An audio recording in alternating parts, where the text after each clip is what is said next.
It was supposed to be just another lazy Tuesday in the hip-hop world until one jaw-dropping statement sent shockwaves through social media, radio stations, and even living room group chats. The words? Hip-hop is boring without Drake. 14 letters, 4 words, and one absurd opinion that lit the internet on fire. Fans are furious. Rappers are rolling their eyes. And even Drake himself? Well, let's just say the champagne in Champagne Papi's glass went flat real quick, within minutes. Hashtags like hashtag Drake drama and hashtag boring without Drake were trending worldwide. Some claimed the comment was just harmless fan talk. Others insisted it was a disrespectful slap in the face to every MC grinding out hits without the 6 God stamp of approval. But here's the thing, this wasn't just some random fan tweeting from their mom's basement. This claim came from someone deeply embedded in the industry, someone who should know better, someone with enough clout to make or break careers. And as the smoke cleared, the real question began to burn. Was this an honest opinion, a publicity stunt, or the opening shot in a war that could split the hip-hop community in two? Keep watching because what you're about to hear next will change how you see your favorite rappers forever. The storm began quietly. One interview, one slip of the tongue, and suddenly the entire music world was on fire. The person who made the comment, an industry insider named Malcolm Reigns, wasn't just another talking head. He'd been around for years, producing tracks for mid-tier rappers, writing op-eds about the culture, and popping up at events with that smug grin that made people wonder if he knew something they didn't. So when he sat down on a small but respected hip-hop podcast and casually dropped the words, "Hip-hop is boring without Drake," it didn't just sound like an opinion. It sounded like a verdict. The clip spread faster than wildfire on a dry summer day. Within an hour, it had been reposted on every gossip page, dissected on live streams, and torn apart in the comments section by thousands of furious fans. There were those who defended him, saying he was just pointing out Drake's consistency in delivering hits. But most people weren't buying it. They saw it as an insult to the dozens of artists hustling and putting out music that was changing the game in real time. Malcolm doubled down almost instantly. On his own socials, he posted a blurry picture of Drake mid-performance with the caption, "I said what I said." The arrogance only fueled the fire. By the end of the day, the story had reached Drake himself. He was in his Toronto mansion, surrounded by his team, when his phone started buzzing non-stop. "What's going on?" he asked his manager, who handed him an iPad with the clip queued up. Drake watched it in silence, his expression unreadable. The room was tense. Finally, he chuckled, but it wasn't a warm laugh. It was the kind of laugh that said, "This guy doesn't know what he just started." "Set up an interview," Drake said, his tone flat but sharp. "If Malcolm Reigns wants my name in his mouth, I'll give him a reason to choke on it." Meanwhile, other rappers were weighing in. Kendrick Lamar posted a cryptic story showing a studio session with the caption, "Boring where?" J. Cole liked a fan tweet that said, "Malcolm Reigns hasn't been relevant since 2014. Megan Thee Stallion went live and straight up called the statement clown behavior." The backlash wasn't just limited to artists. Fans were taking it personally.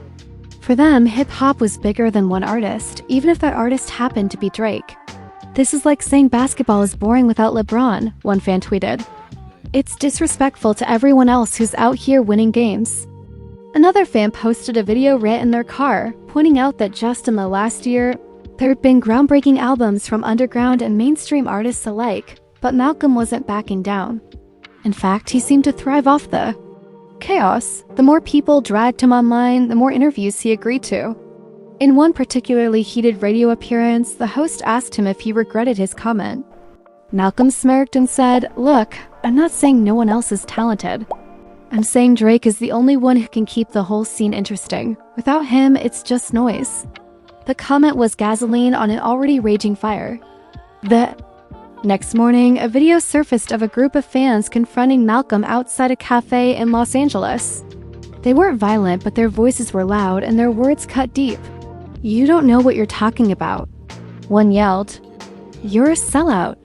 Another shouted. Malcolm just kept walking, sunglasses on, sipping his coffee like he was untouchable. Behind the scenes, people close to him were starting to worry. His longtime friend and occasional business partner, Jessica Torres, called him late that night. "Malk, you're pushing it. she warned. You've got people actually hating you right now, and not just online, in real life. Good, Malcolm replied without hesitation. You think anyone's ever made history by keeping everyone happy? Nah, I'm starting a conversation. But there was something in his voice that betrayed a hint of nervousness. Jessica picked up on it.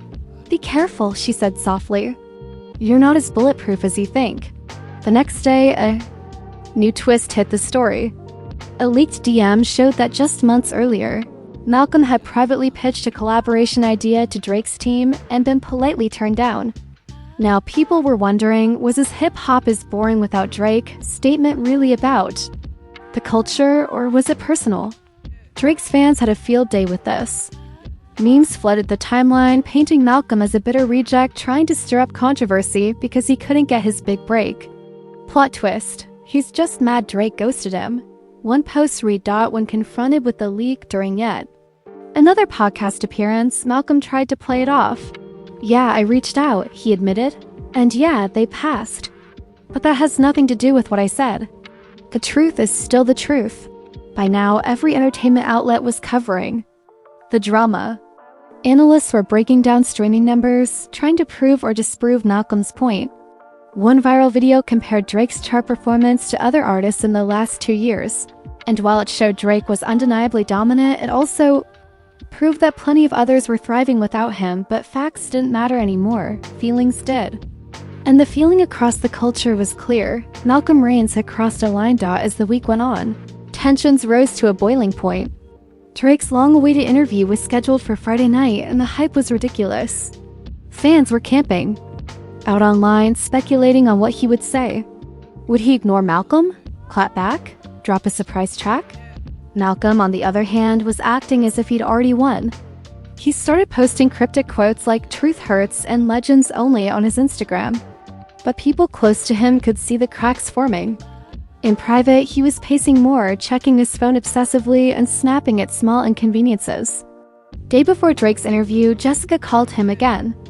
This time, she didn't sound concerned, she sounded angry. You think this is all a game, she said. But you're playing with people who can ruin you. Drake doesn't need to say a word. His fans alone could bury your career. Malcolm's response was sharp. Then let them try. What neither of them knew was that the real twist was about to drop. Hours before the interview, when a mysterious video began circulating online, a video that showed Malcolm, years earlier, saying something completely opposite to his current stance. In the clip, he was at a small industry panel, passionately arguing that hip-hop would survive just fine without Drake or any single artist. The clip was spreading like wildfire. People were calling him a hypocrite, a fraud, and worse. Suddenly, the tide was turning, and that's exactly where part 2 picks up. By the time the sun rose on Friday, the video of Malcolm's old panel appearance had already hit every corner of the internet. It wasn't just a minor contradiction, it was damning. The man who had spent the past week swearing hip-hop was nothing without Drake had once stood in front of a small but respected crowd and declared, in a voice filled with conviction, that the culture was bigger than any single name. The clip was short, just under 2 minutes, but it was enough to shatter his credibility. Fans pounced instantly. So which is it, Malcolm? Harder, this man flip-flops more than a summer tourist at the beach. The internet smelled blood in the water, and it was relentless. Malcolm's phone was blowing up, texts from acquaintances, missed calls from journalists, and dozens of notifications from Jessica, all telling him to do something. But Malcolm stayed silent. He sat in his dimly lit apartment, the curtains drawn, the television on mute, scrolling through every insult, every meme, every so-called think piece about him. By early afternoon, Jessica couldn't take it anymore. She showed up unannounced, pounding on his door until he finally opened it. You need to address this, she said the second she stepped inside. If you let this sit, you're done. Malcolm rubbed his temples. Address it how? If I go back on what I said, I look weak. If I double down, they'll say I'm a liar. Maybe, Jessica shot back, but if you say nothing, you're a coward. Their argument was interrupted by a call from a number Malcolm didn't recognize. He hesitated, then answered. The voice on the other end was smooth, almost calm. Malcolm Reigns, the caller said. You don't know me, But I work with people who don't like seeing Drake's name used for cheap headlines. Malcolm froze. Is this some kind of threat? Call it. Advice, the voice replied. Stop talking, disappear for a while, and maybe people forget. Keep talking and we'll make sure they don't. The line went dead. Malcolm stared at his phone, his hands trembling slightly. Jessica, watching him, asked what happened. He brushed it off. Wrong number.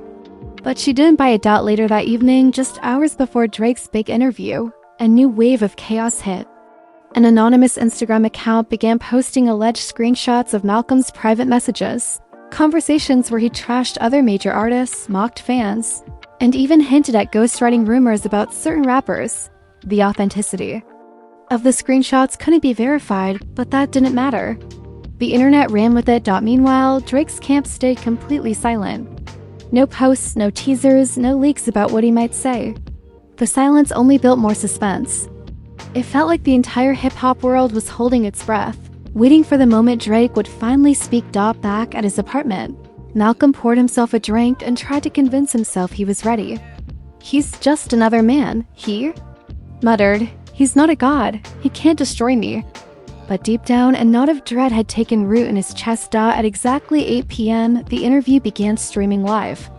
The host, a veteran journalist with decades in the game, wasted no time. Drake, he said, we've all heard what Malcolm Reigns has been saying. Is hip-hop boring without you? Drake leaned back in his chair, smiling faintly.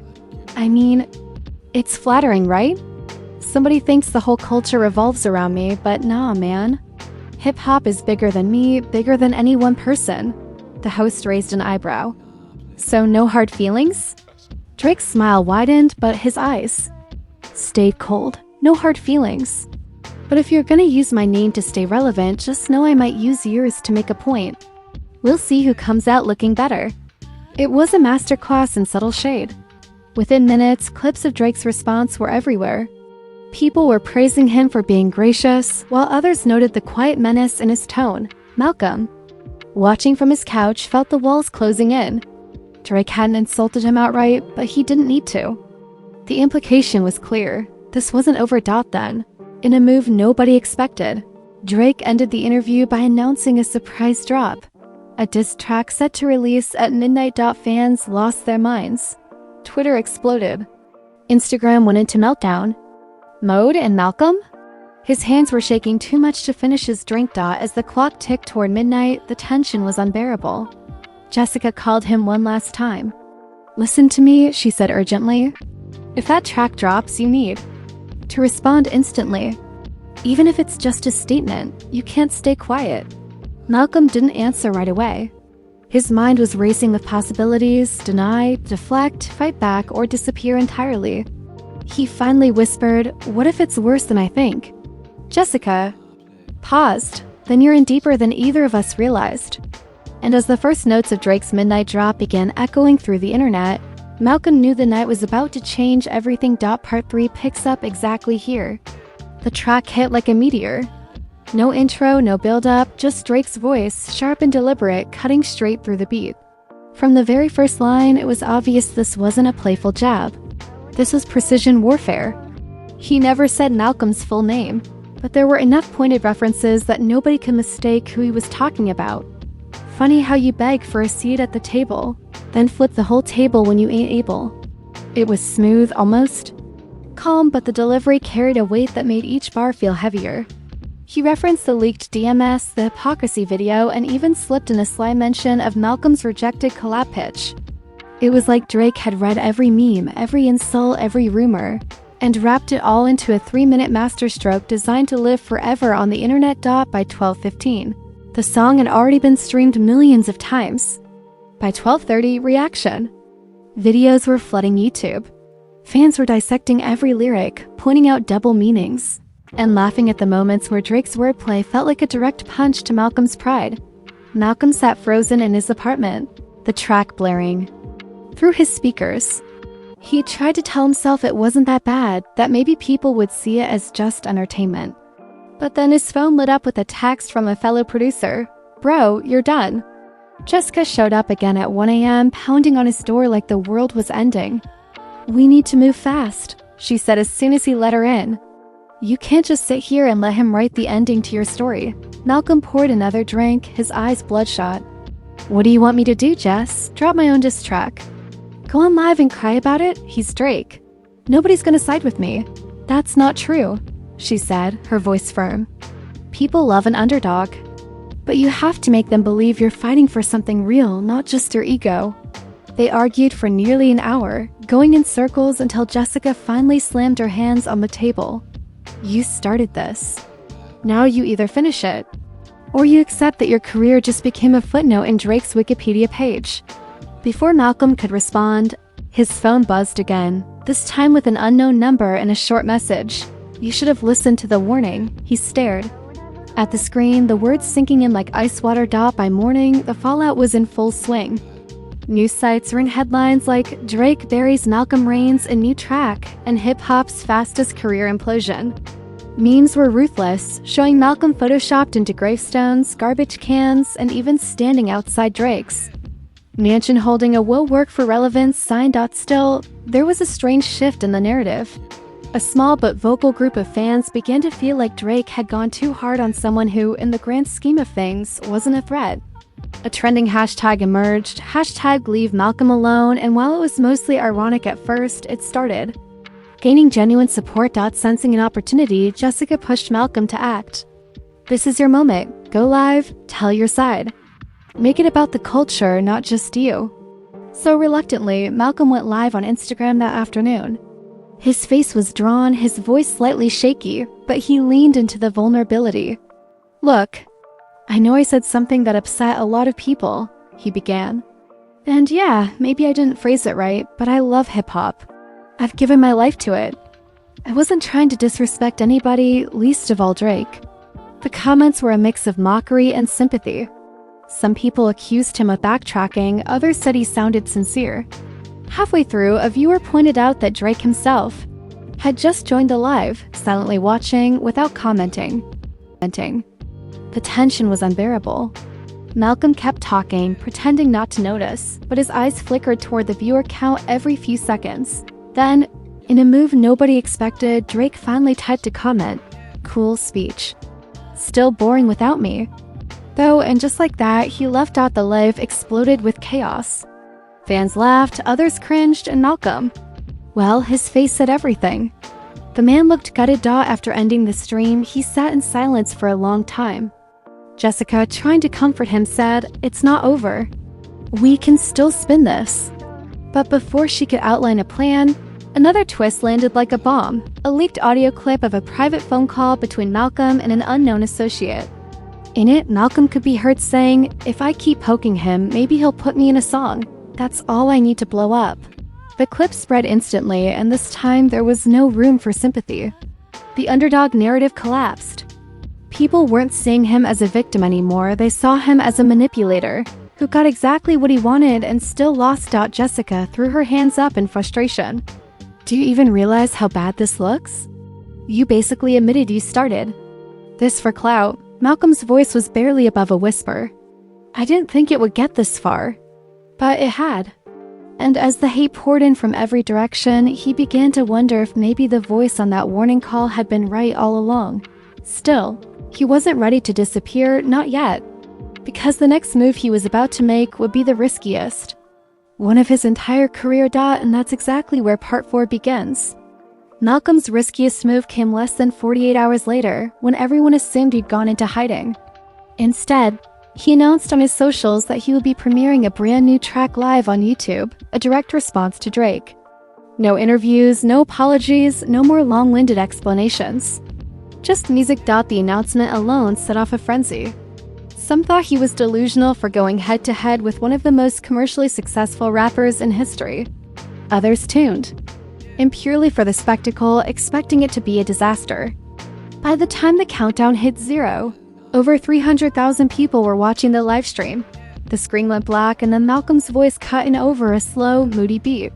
The first verse was defensive, almost pleading, painting himself as a man who spoke his truth and got crucified for it. The second verse turned aggressive. He threw shots at the hypocrisy of the industry, name-dropped artists who had quietly agreed with him in private. and accused Drake of hiding behind fame and calculated charm. It wasn't bad. In fact, it was better than most expected. The beat hit hard, the hook was catchy, and Malcolm sounded more confident than he had in weeks. Comments during the stream were a mix of "he's actually cooking" and "this is career suicide," but at least it's entertaining. But halfway through, another layer of drama dropped. Drake went live on Instagram while Malcolm's track was still playing. Thousands of viewers abandoned the YouTube stream to watch him. He sat in a dimly lit studio, sipping a drink, smirking at the camera. When someone in the comments mentioned the diss, Drake chuckled and said, "I'm not even mad. I'm just glad he finally put out a song people care about." The timing was brutal. Malcolm's moment was being overshadowed in real time. Still, when the song ended and the live chat exploded, there were genuine pockets of support. People clipped the best bars and shared them on Twitter, praising him for at least having the guts to respond. For a brief moment, it felt like he might be clawing his way back into the conversation. But the internet doesn't rest. Within hours, an anonymous sound engineer claimed the track wasn't even fully Malcolm's work, that he'd bought the beat and some of the lyrics from a ghostwriter, the same way he'd accused others of doing in the past. Whether it was true or not didn't matter. The narrative stuck. Jessica came over that night, her expression grim. "You tried," she said softly. And honestly, the track was good, but you can't fight a machine like Drake with just one song. "It's over, Malk." Malcolm shook his head. "It's only over if I stop talking." She stared at him. "That's the problem. Talking got you into this mess. And if you keep going, you're gonna burn every bridge you have left." The days that followed were chaos. Some smaller blogs championed Malcolm as a voice against the commercialization of hip-hop, claiming Drake's dominance was stifling creativity. Bigger outlets dismissed him entirely, saying he'd become the very thing he accused others of, chasing clout at the expense of authenticity. Then, in the ultimate twist, a screenshot leaked from an internal label email suggesting that both camps, Drake's and Malcolm's, had been in quiet communication before the first podcast ever aired. The implication? That the entire feud might have been orchestrated for publicity. Fans didn't know what to believe anymore. Was it real? Was it fake? Had they all just been played for streams and headlines? Drake's team denied it. Malcolm's team, which was basically just Jessica at this point, stayed silent. Malcolm himself disappeared from public view for several days. No posts, no lives, no interviews. When he finally reappeared, it was in a grainy selfie video posted to his story. "Believe what you want," he said, his voice low and tired. "All I know is I said what I said. Maybe I was wrong. Maybe I was right. Maybe it doesn't even matter anymore. But hip-hop, it's still here, and so am I." The video cut out, and just like that, he was gone again. Some fans still defend him to this day, claiming he was punished for speaking an uncomfortable truth. Others say he's a cautionary tale about biting off more than you can chew. The one thing everyone agrees on? The drama, whether real or manufactured, kept the culture talking for weeks. And somewhere in Toronto, Drake probably poured himself another drink, smiling at how easily one man's truth turned into hip-hop's messiest saga of the year.